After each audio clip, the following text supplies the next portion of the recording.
I'm Grant, Brian. and we're the smartest kids in the We are. room. Brian, a movie came out last night, or really technically today, and we got to see it last night. A little movie called Logan. It's only a little. Yeah, I guess we can just start off by saying we like this movie, right? Exactly. I mean, we don't really need to bury the lead here. It's a good movie. I think you might have liked it a little more than I did, Brian. Yeah. All right, well, what were some things, man? I mean, it made some loot last night. Midnight screenings, almost 10 million. It's working on like a $100+ million budget, which is not bad. Basically, I'll admit, kind of wanted more from it, from a rated R Wolverine film, but we got the gifs of a rated R Wolverine. It kind of suffers from the fact that they waited till he was an old man to make him a badass, I guess. I mean, he's always been a badass, but like now he's unleashed and stuff. But I get what you're saying. I agree with that. I think I can't help but feel a little let down from this movie, just because I think the main problem was it was kind of overhyped. I think for me. Agreed. But with that being said, it was a good movie. I don't think it did for like Wolverine what Deadpool did for Deadpool last year. But with that being said, I think it was a good send off for that character. Hugh Jackman was really good. He coughed a lot. Spoilers. I mean, we're gonna spoil a bunch of shit in this review. Oh yeah. Spoiler filled review for Logan to ensue. But I guess we can start off with the story. I mean, it's a pretty standard story. Like the movie begins. It's in the future. Mutants have kind of died off and shit. It's very tangentially set in the X-Men film universe. Like there's some callbacks, but it's not. It doesn't really hinge on to those movies really. Nah, like you won't hear Jean. Yeah, there's Jean. Yeah, like in the Wolverine. My wife, I killed her. There weren't even married, but No, not at all. But now Logan, his powers are faltering, and he's taking care of Professor X. And it's really dark and gloomy, I gotta say. Oh yeah. Very serious. I mean, there are definitely moments of levity and humor in this movie, but it's for the most part a very serious movie. It has more in common with like a western, I would say, like a 3:10 to Yuma, than it does with any of the X-Men movies.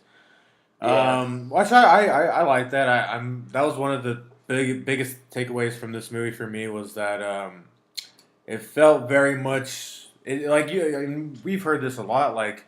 The movie breaks superhero movie conventions. Like it doesn't do what we expect a superhero movie to do. Kind of like Deadpool did last year. Whereas that was more comedic. This is definitely more dramatic. But yeah, I appreciated that approach. And director and co-writer James Mangold, he did the Wolverine. And he did other movies like Walk the Line and 3:10 to Yuma, like I said earlier. And him and Hugh Jackman, they were very invested in this movie. You could see it. Yeah, no doubt. Because they knew this was going to be his last ride. So they wanted to just go all out. And like you said, they could have probably gone a little more out. It could have been a little more extreme. There were parts where I was like cheering and stuff, but. And I guess that kind of goes back to one of my problems with the movie is like they're very few and far between. Like he'll have a badass moment of him clawing people down for a couple minutes, and then we'll get like 30 minutes of just character stuff, which is good to have in movies, of course, character driven stuff. But then it's just like also this is Wolverine, this is his last movie. You want to waste it kind of introducing more people and talking and having a bunch of exposition and stuff instead of him just laying people down like I was expecting. Yeah, I think we were all expecting that. Yeah, it was definitely more of a character driven movie than any other of the X-Men movies. The movie it also surprisingly had a little bit of social commentary, I think, especially towards the end. Yeah. When spoilers, and this review is really for anyone who just has seen the movie already and just wants to hear a discussion about it. But I thought it had a commentary at the end whenever those kids were trying to cross the border and they were getting hunted down. Like that's kind of stuff that we deal with today, with our borders and stuff, and people. I guess they're not mutants as far as I know, though. But no, I guess that was kind of a way to go with it. The ending with all the kids and stuff. I guess we'll get to that. But Logan, he's now working as like a chauffeur or something, a limousine driver, and then he meets this little girl who he finds out is his illegitimate daughter. They make a point in the movie that that is kind of his daughter because I guess if you're deep cuts X-Men, you know that the after credit scene in Apocalypse was them stealing Wolverine's blood. Yeah. And we find out in this movie that they use that blood to basically engineer X-23, who's this little girl who kicks a lot of ass in the movie, by the way. I think she was probably the standout. She was a good actress. She did a good job. And Yeah. by the way, she only stays quiet for about 50% of the movie. Like I was expecting her not to say a word the whole movie, and then she starts speaking, and I was like, "Oh shit, she's Mexican. That's crazy." So I didn't know that she was. That's Yeah, all, me that's, neither. that's cool. This was very well. I guess the movie's kind of set in border town, Texas, Mexico. So I guess there's definitely an environment that this movie is set within. But I've been rambling. What do you think, Brian? Do you have any standouts? I just want to know what her mother thought of her going through this, Of who? through the audition. The person who played X-23. Oh yeah. Just like, oh yeah, it's a Wolverine movie. It's PG-13, right? She's like, no, it's a fucking R lady. Just been like, oh Hey, yeah, our first F bomb of the episode. I tried to hold one, I couldn't. Sorry. they're just like, oh no, she's gonna do some flips and shit. That stuff looked good. That It stuff did? looked really good though. With like her, all the fighting stuff, all the action stuff. I was surprised that the director, he was able. I mean, I guess he did the Wolverine. There were some pretty good action sequences in there as well. But anyways, the majority of the movie is basically Wolverine, Logan, X-23, and Professor Xavier just trying to get this girl across the Canadian border, I think, to a place called Eden, because they're being and while the whole time they're being chased by these bad guys that we've seen in the trailers, and which Donald Pierce, that character, I think Boyd Holbrook, that's the actor's name. He was good. The blonde guy with the glasses Yeah. and shit and the metal I liked cybernetic arm. He was a good villain. He was a good actor. I liked him. He was probably one of the standouts too. What a dick that guy was, right? But he no, I don't want to spoil it, I guess. But he gets what he deserves at the end, I guess. But in one of the movie's less violent scenes, there's a lot of violence in this movie, Brian. Oh yeah. A lot of blood. We talked about it earlier, but like, Basically, this is not your ordinary Wolverine movie. no, he's chopping fuckers' heads off, man. Don't think just because I said it doesn't happen a lot, or at least to my liking, but it does happen, and when it happens, it's glorious, dude. Fucking Oh yeah. R-rated violence, man. It's pretty awesome. Like I said, I wish they would have let a younger Hugh Jackman, thrash, but I guess in some way he does in this movie, if in the form of X-24. X-24, we can go ahead and say it, I guess. X-24, who is basically Wolverine at his prime, dude, and that was an interesting thing aspect to throw in there. But this movie, I guess, story-wise, kind of reminded me of Mad Max because you know how like Yeah. it kind of is the whole movie is kind of like a chase movie, like as well as like being a western kind of and stuff. Yeah, I like the X-24 aspect. I didn't really care for the villain. I guess this movie wasn't really about the villains, which was a good thing. It was more about the story of Logan and X-23, and it wasn't really like they were the villains in this film are very secondary to the core three characters. But with that being said, I mean it's very well performed. The acting is top notch. Of course, they got the directing is good. Even the scores, it's very it's not traditionally superhero movie score, but it works for the film.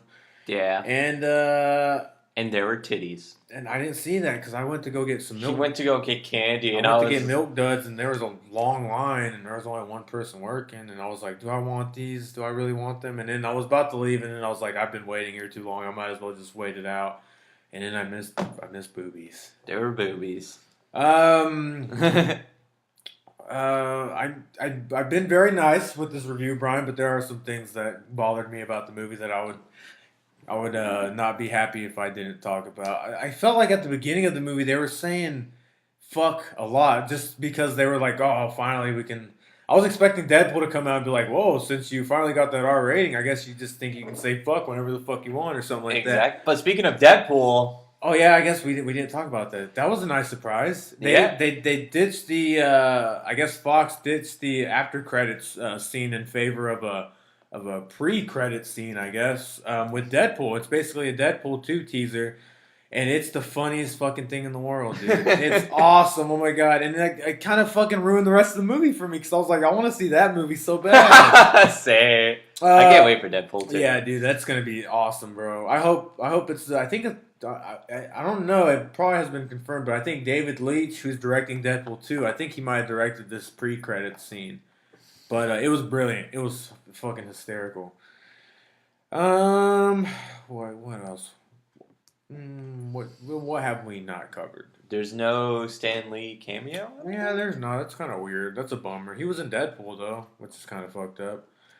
I guess we can get into the big spoilers. Everyone dies in this fucking movie. Wolverine's name's Logan. Everybody dies in this movie, pretty much, dude. Basically. Fucking Professor X is murdered by X-24, and then he just kind of dies off, and then Logan buries him, and that's it. And it's like, it's kind of, at least for me, it was kind of unmemorable, or like, I guess that's not the right word, like unceremonious for that character, for this being the last time we see him, and the same with Logan. Yeah, I thought he was just gonna die from like old age. I don't know. And then with Logan, he dies at the end. Spoilers, which I mean, we kind of, I guess we could have. I kind of assumed that was gonna happen because that was his last movie, and like the dude, he has a death wish. They set it up at the beginning of the movie, and then he ends up dying at the end from a tree, which is so Paul Walker of him. And you said it, not me. And well, fucking who cares? Rest in peace, Paul Walker. But it was also, I was like, well, this is a badass character, and he was badass at in the final 15 minutes of the movie, and then he kind of just fucking gets clawed, thrown on a tree, and then he dies off, and he talks for. That was one part where I was like, okay.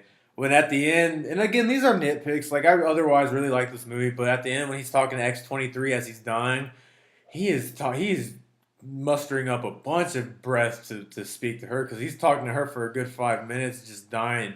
And then like he'll close his eyes and then like he'll be like, I'm dead. And then he'll cut back to her and he'll cut back to him and then he'll keep talking. And I'm just like, Jesus Christ, this death scene takes forever. But again, I was just, it was late last night. That might have been one of the factors. But I otherwise really like this movie, Brian. It was a very well produced movie. Yeah. I think it was a good Wolverine movie. Maybe it didn't live up to, because this movie, for me at least, was like really hyped. Like I was hearing like, oh my god, this is the Dark Knight of the X-Men movies. This is the greatest Wolverine movie ever. Everything you ever wanted in that Wolverine movie. And while it was a very good movie and very much a standalone movie, it was really well made. It was a good movie. Agreed. I didn't love it as much as I wanted to. Maybe as much as like I love Deadpool or something like that. But with that being said, it was a good movie, and I encourage people to go see it, baby. Burritos, go. I think I'd be unfair to give it a 3, so I'll give it a 3.5. Boom. Because it's a good movie, man. It sucks that we won't be getting this character anymore. We might, we'll see, but if that's... If 20th Century Fox makes a agreement with Marvel Cinematic... They will never do that. Which we'll never do. Well, no. Fox probably wants to do that, but Marvel's like, fuck you. Like, I mean, you guys... We don't need those characters. We're making fucking B-list characters like Iron Man and Captain Marvel A-list characters. True. Well, anyways, that's a whole different discussion, Brian. Good movie. Very, there's violence, there's action, there's a lot more drama than anything else. But it's a good movie. It's a good time. I recommend it. So does Brian. Did you give it burritos? 3.5. Awesome, dude. But we're in agreement, my friend. Yep. All right, man. I guess that's the review, Brian. That we is got the review. we got a long day. We got a lot of recording we got to get to. So let's get to it, man. I've been Grant. I've been Brian. We have been the smartest kids in the room. This has been our review for Logan, and have a good day. I guess. Sure. Go get smart. Bye.